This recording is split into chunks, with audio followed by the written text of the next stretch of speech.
Hello everyone मैं रफिक आलम और आपनालोके चाই আছে मोर चैनल रफिक सार्च लेक्चर। तो आज आमी नवम श्रेणीर गणितर अनुशीलनी 1.3 एक नং प्रश्नटोर समाधान करिम। तो एक नং प्रश्नत आमाक दिया आछे तলত दिया संख्याबिलाকক दशमिक विस्तृतित प्रकाश करा आरु प्रतिटोरे दशमिक विस्तृति कि धৰণৰ उल्लेख करा। तो आमी इयात थका प्रत्येकটো प्रश्নৰ বাবে आमी কি কৰিব লাগিব दशमिक विस्तृति उल्लेख करिब লাগিব। माने दशमिक विस्तृति केनेকুৱা ধৰণৰ হ'ব সেইখিনি আমি ক'ব পৰা হ'ব লাগিব। আসলতে ইয়াতে কিছুমান ভগ্নাংশক যদি আমি দশমিকত নিউ তেতিয়া আমাৰ হয়তো পৌনপুনিক হ'ব দশমিক বিস্তৃতিটো আৰু কিছুমান হ'ব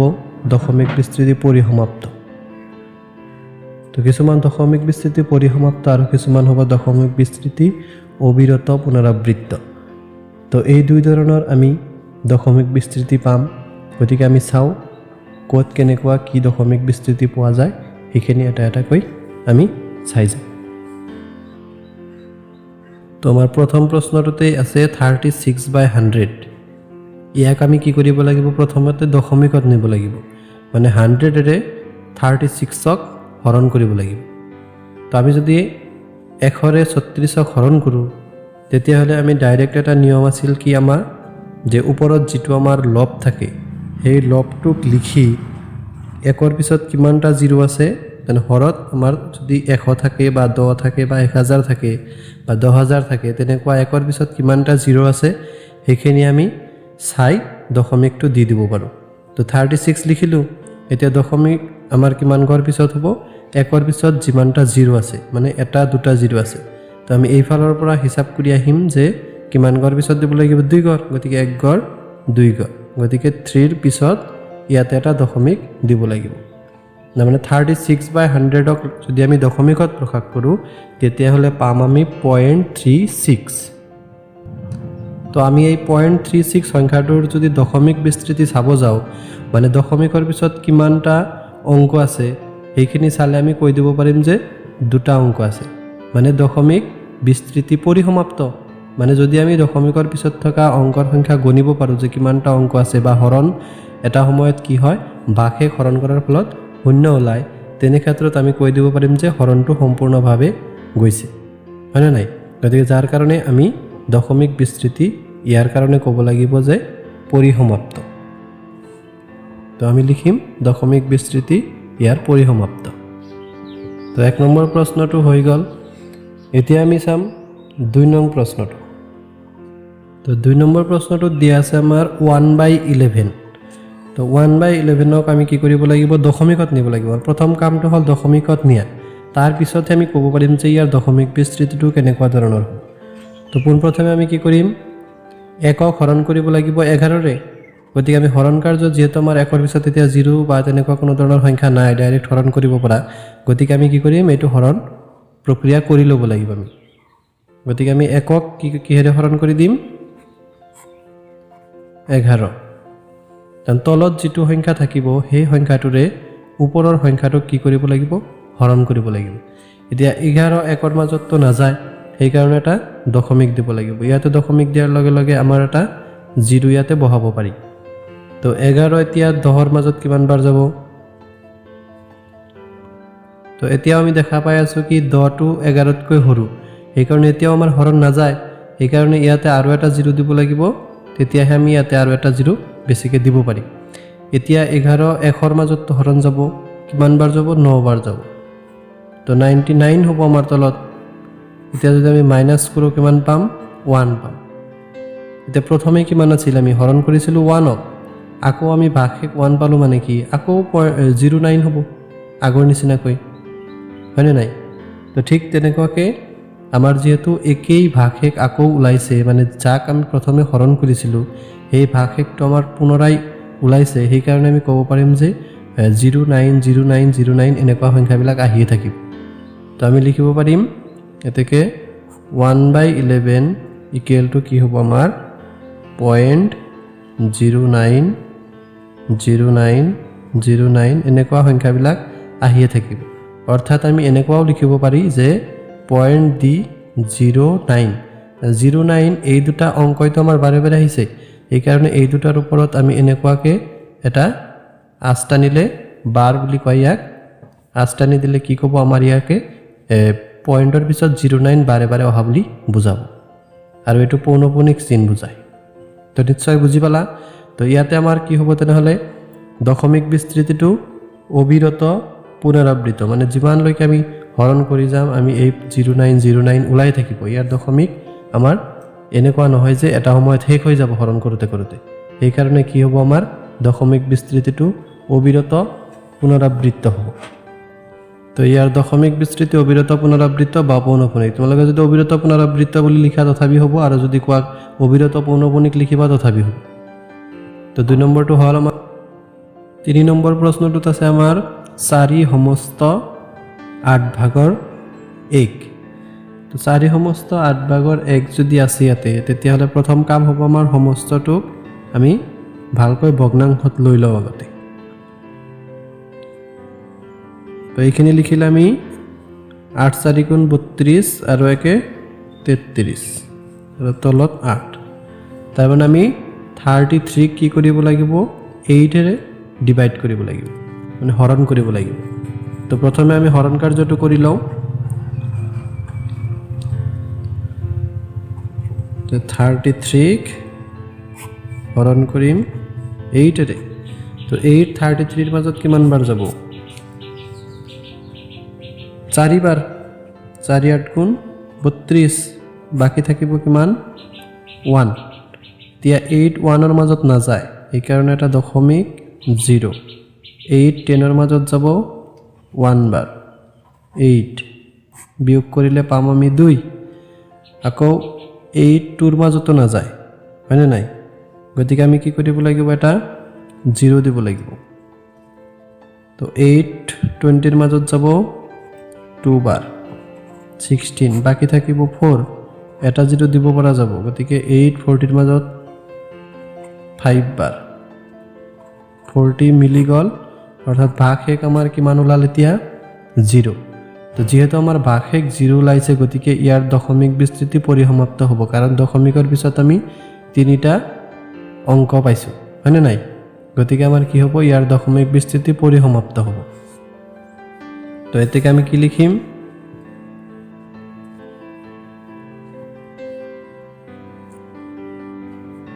4 সমস্ত 8 ভাগৰ 1 মানে পালো আমি 4.125 তো ইয়াৰ দশমিক বিস্তৃতি হ'ব পৰিসমাপ্ত তো নিশ্চয় বুজি পালা 3 নম্বৰ প্ৰশ্নটো এইবাৰ চাম আমি 4 নম্বৰ প্ৰশ্নটো তো 4 নম্বৰ প্ৰশ্নটোত আছে আমাৰ 3/13 তো ইয়াকো আমি কি কৰিম 13 এৰে 3 হৰণ কৰিব লাগিব 13 এৰে হৰণ কৰিম আমি 3 হৰণ কৰাৰ ফলত আমাৰ 13 কিমান বাৰ যাব 3 এর মাজত না যায় তো এটা যদি দশমিক দিও 30 হ'ব তেতিয়া দুবাৰ যাব 13 2 পূৰণ কৰিলে হ'ব 26 বাকি থাকিব আমাৰ 4 তে 0 এটা দিলে যাব 3 বাৰ 39 হ'ব বাকি থাকিব আমাৰ 1 13 1 এৰ মাজত না যায় এটা 0 দিব পৰা যাব 13 10 এৰ মাজত না যায় হয়নে নাই গতিকে এতিয়া কিন্তু আৰু বেছিকে 0 দিব পৰা না যাব ইয়াতো এটা 0 দিব লাগিব তেতিয়া হে ইয়াত এটা দিব পৰা যাব তো 13 এখৰ মাজত কিমান বাৰ যাব এতিয়া 7 বাৰ 7 বাৰ গলে হ'ব আমাৰ 91 তো বাকি থাকিব কিমান আমাৰ 9 এটা 0 দিব পৰা যাব 90 এৰ মাজত এবাৰ কিমান বাৰ যাব 6 বাৰ যাব 6 বাৰ গলে হ'ব আমাৰ 7 8 বাকি থাকিব আমাৰ 12 এইবাৰ কিমান বাৰ যাব না যায় তো এটা 0 দিম 120 এৰ মাজত কিমান বাৰ যাব 9 বাৰ যাব তো 120 এৰ মাজত যদি 9 বাৰ যায় তেতিয়া হলে হয় আমাৰ 117 বাকি থাকিব কিমান আমাৰ 3 হয়নে নাই 3 হলে 0 তো 13 আমি কিন্তু 13 এই 3 মাজতেই প্ৰথমে হৰণ কৰিছিল হয়নে নাই গতিকে 13 যেহেতু 3 ৰ মাজত প্ৰথমে হৰণ কৰা হৈছিল আকৌ আমি সেই 3 পালো মানে 30 পালো তেতিয়াহ'লে কিমান পাম আকৌ 230769 আহিব হয়নে নাই গতিকে এনেকুৱাকৈ 230769 এই সংখ্যাকেইটা পুনৰাবৃত্তি হ'ব মানে ৰিপিট হ'ব বুজি পাইছানে তাৰ মানে যদি আমাৰ 13 ৰে 30 হৰণ কৰিছিলো মানে 3 হৰণ কৰিছিলো কিন্তু আমি এটা দশমিক দিয়াৰ লগে লগে কি হৈছে 0 এটা দিব পাৰিছিলো এই কাৰণে 13 30 ৰ মাজত যাব 2 বাৰ তেতিয়া ইয়াতো আমাৰ সেই 30 হৈছে গতিকে 13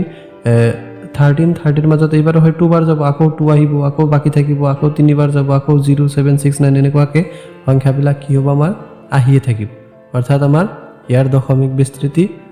পৰিসমাপ্ত নহব মানে অপৰিসমাপ্ত আৰু পৌনঃপুনিক হ'ব তো আমি লিখিব পাৰিম 230769 বাৰে বাৰে আহি আছে এই কাৰণে এই গোটেই কেইটাৰ ওপৰত এটা আস্থা নিব লাগিব যে এই অংককেইটা আমাৰ দশমিকৰ পিছত বাৰে বাৰে ৰিপিট হৈ আছে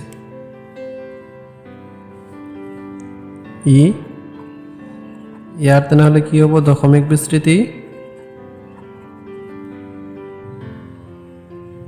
অপৰিসমাপ্ত পৌনঃপুনিক হ'ব তো নিশ্চয় বুজি পালা তো এতিয়া চাম আমি 5 নম্বৰ প্ৰশ্নটো তো ইয়াতে আছে আমাৰ 2/11 তো আমি ইয়াতো কি কৰিম আগৰ নিচিনাকৈ 2ক ডিভাইড কৰিম 11 এৰে 2ক যদি 11 এৰে ডিভাইড কৰা হয় আমাক একবাৰো হৰণ নাযায় কাৰণ ইয়াতে কি আছে আমাৰ 2 টো সৰু আছে গতিকে এটা 0 দশমিক দিব লাগিব দশমিক দিয়াৰ লগে লগে 20 ৰ মাজত এটা 0 হ'ব তো 11 20 ৰ মাজত যাব আমাৰ একবাৰ গতিকে বাকি থাকিব কিমান 9 এতিয়া 9 ৰ মাজতো নাযায় গতিকে এটা 0 দিলে কিমান বাৰ যাব 8 বাৰ 88 বাকি থাকিব আমাৰ 2 এতিয়াও নাযায়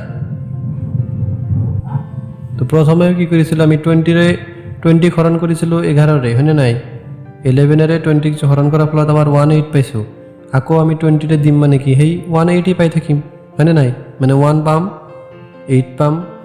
18 এনেকুৱা সংখ্যাবিলাক আমাৰ কি হ'ব আহিয়ে থাকিব বুজি পাইছানে গোটেইখিনি হৰণ আৰু আমাৰ কৰিব নালাগে কৰিলে তো আমাৰ বহুত সময় লছ হ'ব আৰু আমাৰ দেখাই গৈ আছে যে ইয়াতে 20 থকাৰ কাৰণে আকৌ যেটো 20 সংখ্যাটো ৰিপিট হৈছে যেটো আমাৰ ভাগহে ৰিপিট হোৱাৰ লগে লগে কি হ'ব আমাৰ একে সংখ্যা বাৰে বাৰে আহি থাকিব গতিকে এইখিনিৰ পৰা আমি লিখি দিব পাৰিম যে 2/11 মানে হ'ব 0.181818 এনেকুৱাকৈ গতিকে আমি লিখিব পাৰোঁ 0.18 দি ওপৰত এটা ড্যাশ বা বাৰ তো এইটো দিলে আমাৰ পৌনঃপুনিক বুজাব মানে 1818 টো বাৰে বাৰে আহি আছে হয়নে নাই গতিকে কি হ'ব এইটো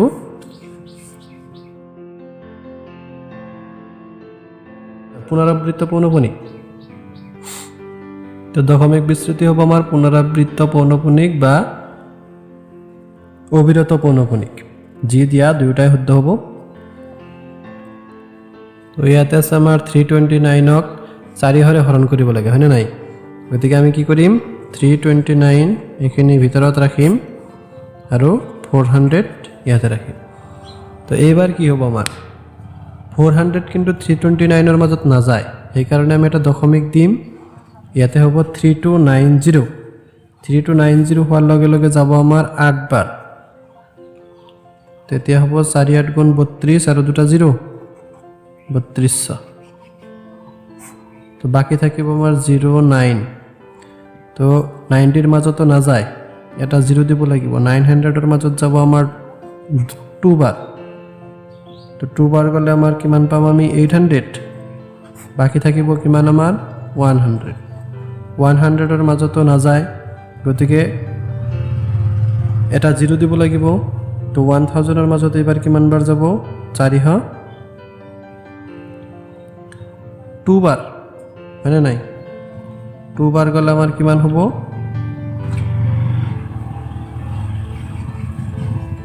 800002 তো 2 বাকি থাকিব 200 বাকি থাকিলে আমাৰ কিমান হ'ব এবাৰ আৰু এটা 0 দিলে 400 2000 ৰ মাজত কিমান বাৰ যাব 5 বাৰ গতিকে এবাৰ মিলি যাব অৰ্থাৎ হৰণফল আমাৰ কিমান হ'ব 0.8225 অৰ্থাৎ আমাৰ যেহেতু ভাগশেষ আমি 0 পাইছোঁ সেইকাৰণে কি হ'ব ইয়াৰ দশমিক বিস্তৃতি পৰিসমাপ্ত হ'ব তো ইয়াৰ দশমিক বিস্তৃতি পৰিসমাপ্ত এইখিনি লিখি দিবা তো এইখিনি আছিল আমাৰ একৰ গোটেইখিনি প্ৰশ্নৰ সমাধান নিশ্চয় তোমালোকে ভালকৈ গোটেইখিনি বস্তু বুজি পাইছা গতিকে যদি ভিডিঅ'টো তোমালোকৰ ভাল লাগিছে তেতিয়াহ'লে ভিডিঅ'টোত লাইক কৰিবা কমেণ্ট কৰিবা আৰু বন্ধুবৰ্গৰ সৈতে শ্বেয়াৰ কৰিবা লগতে চেনেলটো ছাবস্ক্ৰাইব কৰিবা থেংক ইউ